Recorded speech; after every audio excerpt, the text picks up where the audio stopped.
Thank you to the organizers for having me here. Thank you to Merck for hosting this event, which is especially generous given the squalor and precariousness of your premises.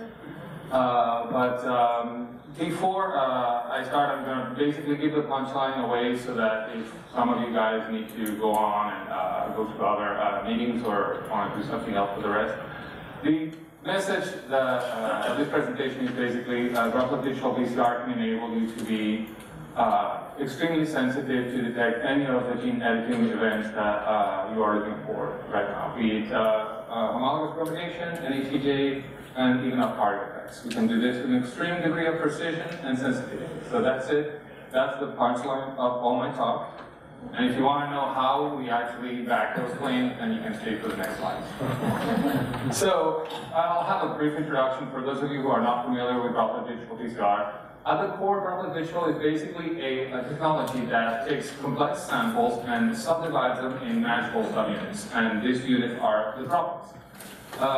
In doing so, it enables this technology to have not only a very high degree of resolution and precision, but also to provide an absolute quantification. What we mean by absolute is that basically the quantification number that you get does not need to be compared to any standard curve or any plasma dilution or anything like that. It is directly translated into numbers of copies per microliter.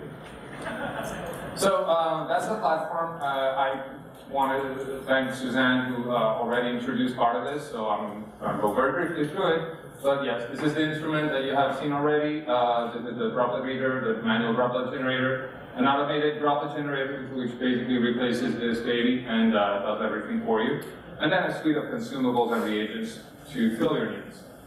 The workflow, like Suzanne mentioned, you start by making the droplets, which are basically an emulsion of oil and PCR supermix. You thermocycle those droplets to endpoints, so 40 cycles, and based on the presence or absence of your target inside the droplet, you will get a fluorescent signal in each of the subunits.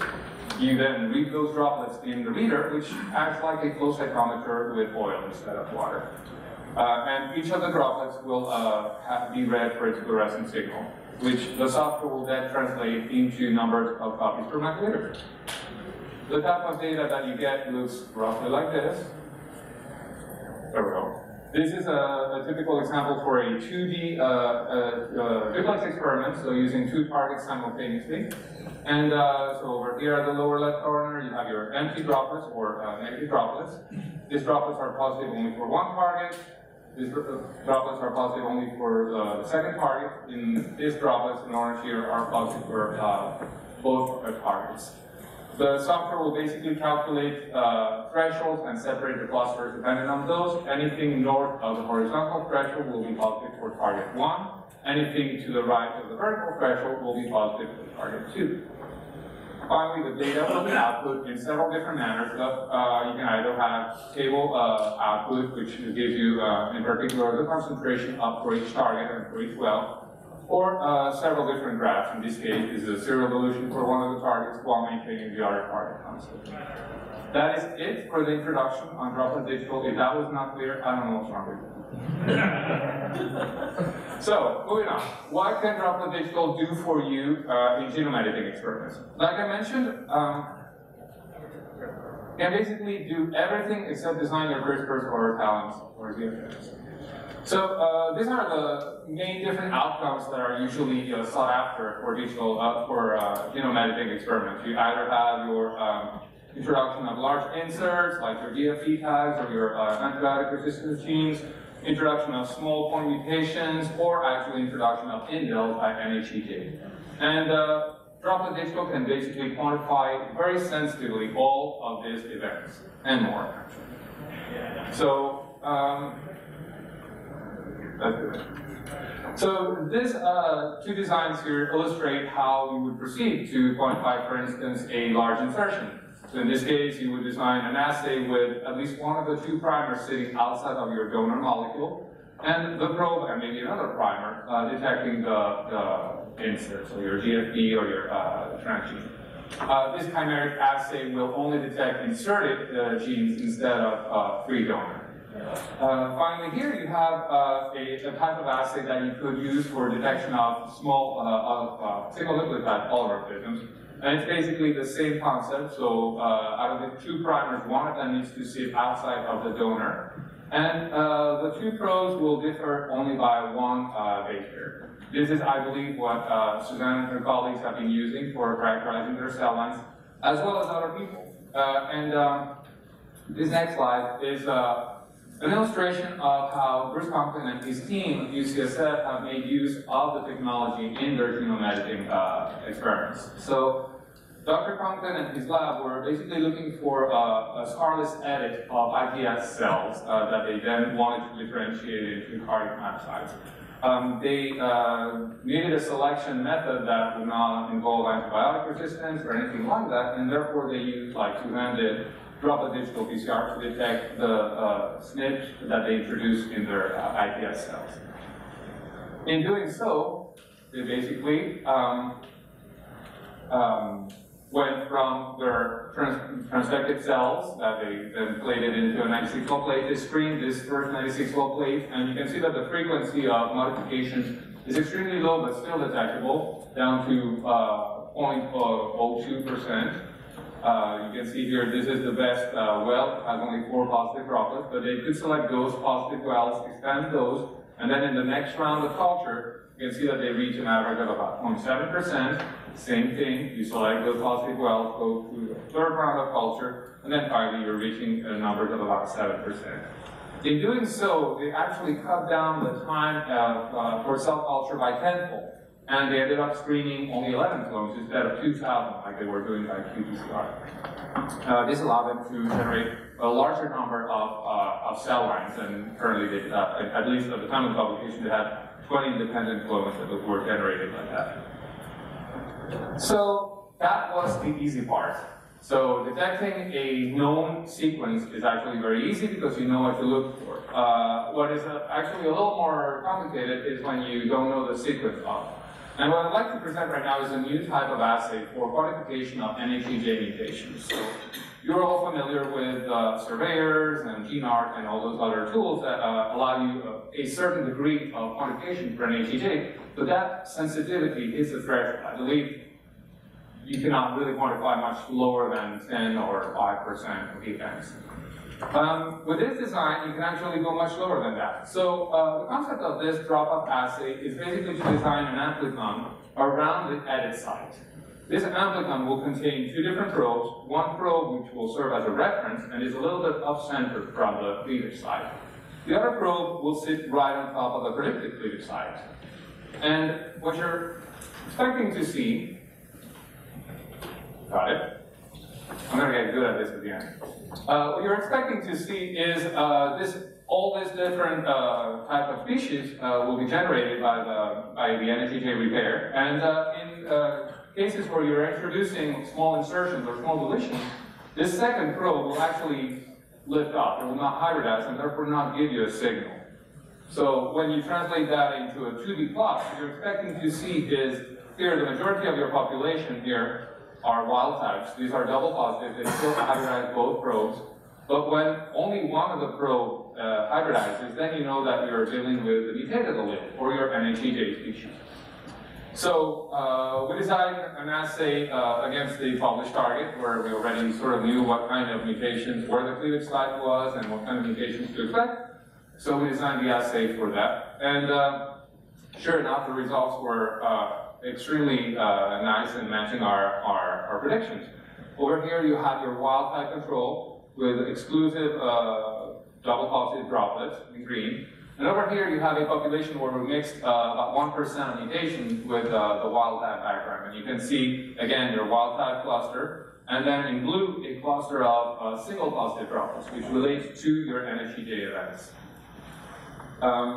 We actually tested this type of assays in serial dilutions, and we can show that they are very reliably quantifiable, all the way down to below 0.1%, which is, I believe, much more sensitive than current gel-based methods, and is on par with the high reading depth next-gen sequencing methods, but at a fraction of the cost, I would say. So if you're tired of giving all your grant money to Illumina, oh, we're so much cheaper than the woman. I have no idea. And nicer too. Anyhow, so this article was actually published a week ago, and I'm sad that Chad could not stay because it's very relevant to what he was talking about. And in this article, this scientist in Germany actually were trying to knock out CCR5 in T cells to confer a protection against HIV infection. They were doing so by using talents. And they actually designed an assay, much like the one I just showed you, in order to quantify their NHEJ rates.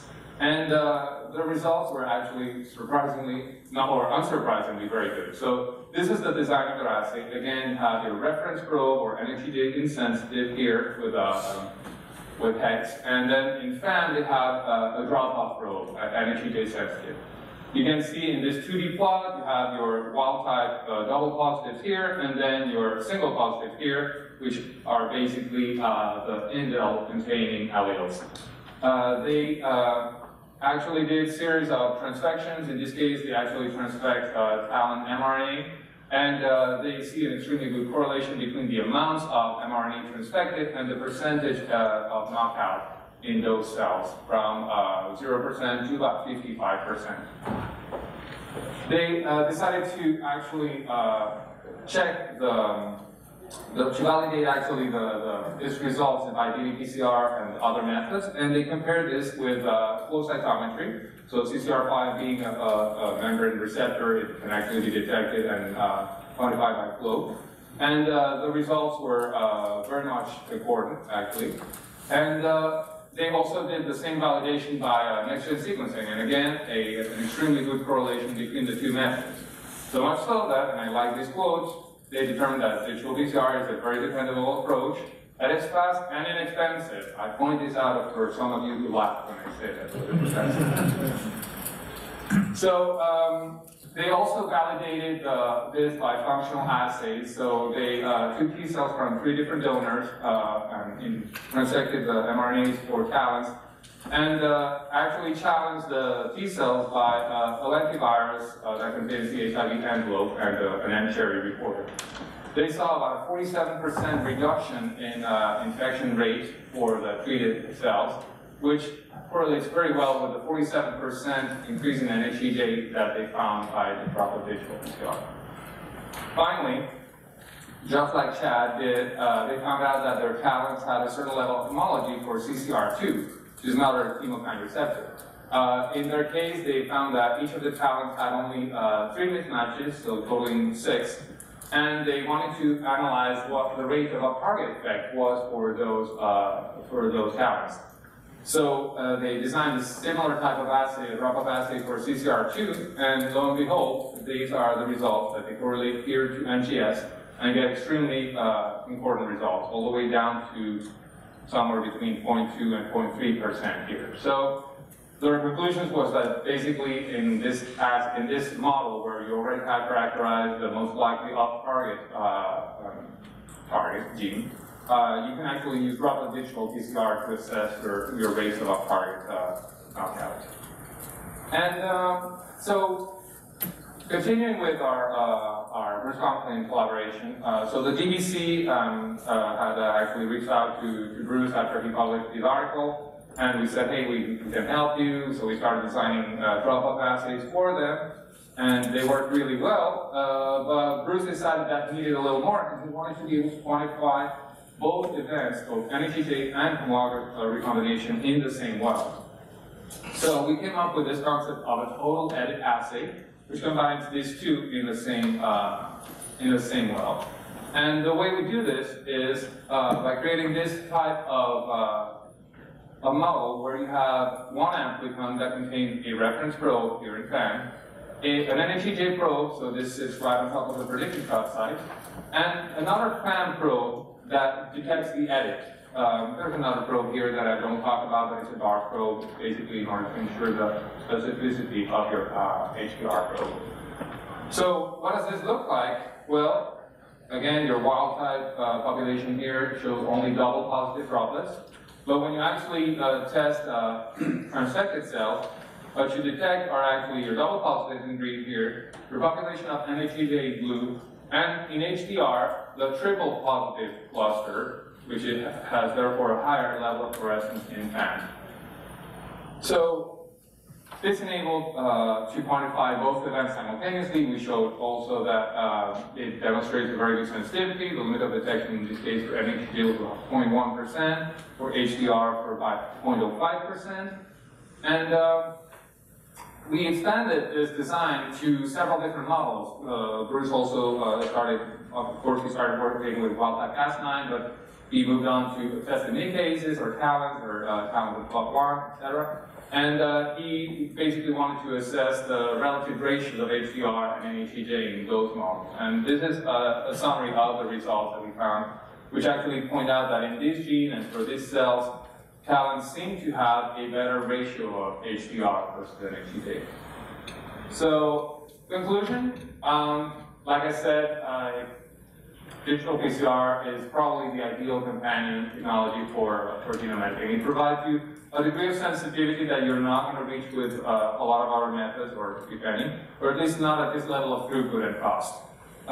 Again, if you are only working with N3 cells, which transfect at 95%, and if you're only testing pools of populations that are 50% edited, this level of sensitivity might seem like overkill. But in a lot of cases, you're not. In a lot of cases, you're trying to screen through guide RNAs that show very different levels of editing.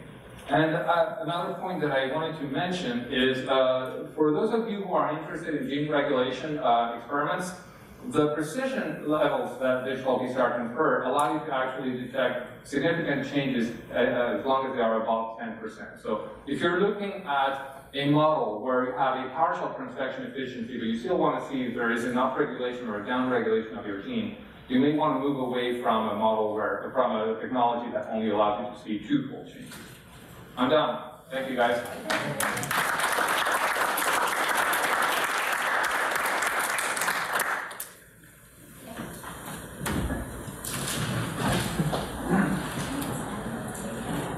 I'm just wondering, your drop-off assay, what's the limit on the maximum size of deletions that you can pick up with that assay?